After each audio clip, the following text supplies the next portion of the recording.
हम हर एक का अपना अलग सफ़र होता है, लिहाजा हमें कुछ ऐसे तजुर्बात पर दबाव नहीं डालना चाहिए जो हमारे किसी जानने वाले को हुआ था। शायद ये आपकी ज़िंदगी का अब तक का बेहतरीन वक्त होगा।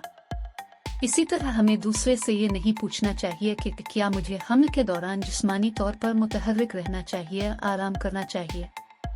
अपने आप से पूछो। ये इंतहाई सिफारिश की जाती है कि किसी को पूरे हमल के दौरान जिस्मानी तौर पर मुतहर्रिक रहना चाहिए। तेज़ चहलकदमी शुरू से लेकर डिलीवरी से पहले तक जिस्मानी तौर पर मुतहर्रिक रहने का एक बेहतरीन तरीका है। जिस्मानी तौर पर मुतहर्रिक रहने के क्या फ़वाइद हैं? जिस्मानी तौर पर मुतहर्रिक रहना हो सकता है पूरे हमल के दौरान सिर्फ तेज़ चहलकदमी ही बेहतरीन काम हो सकता है। ये पाया गया है कि हमल के दौरान तेज़ चहलकदमी माँ और बच्चे दोनों के लिए सेहत के लिए बहुत से फायदे रखती है। ये मदद देता है, 1. हमल में होने वाले ज़ियाबितस के खतरे को कम करता है। 2. कमर के दर्द को कम करना। 3. कब्ज को आसान करता है। 4. हमल के दौरान सेहतमंद वजन में इजाफा को फ़रोग देता है।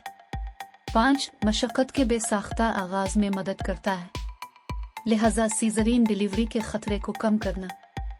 6. आपके बच्चे की पैदाइश के बाद जिस्मानी वजन कम करने में आपकी मदद करता है। आपको मशवरा दिया जाता है कि जब भी आपको ज़रूरत हो अपने गायनेकोलॉजिस्ट से मशवरा करें।